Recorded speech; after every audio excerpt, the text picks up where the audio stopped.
বজ্র আটুনি দিয়ে ফসকা গেড়ে দেবো, এরকম একটা জুলাই সনদ আমরা আসলে পেতে চাই না।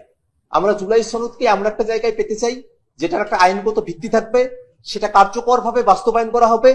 সেই জুলাই সনদ সেটাকে এলএফও লিগ্যাল ফ্রেমওয়ার্ক অর্ডার করে বাস্তবায়নের পথটাকে নিশ্চিত করা হবে, এবং ভবিষ্যতে কোনো দল তারা ক্ষমতায় আসলে তারা জুলাই সনদের ব্যত্যয় ঘটাবে না, সেটা আমরা নিশ্চিত করতে চাই।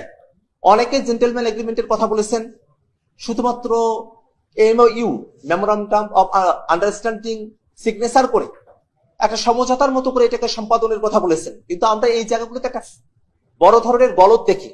আমরা এর আগেও বাংলাদেশের বিভিন্ন প্রেক্ষাপটে 3 দলের রূপরেখার কথা দেখেছি।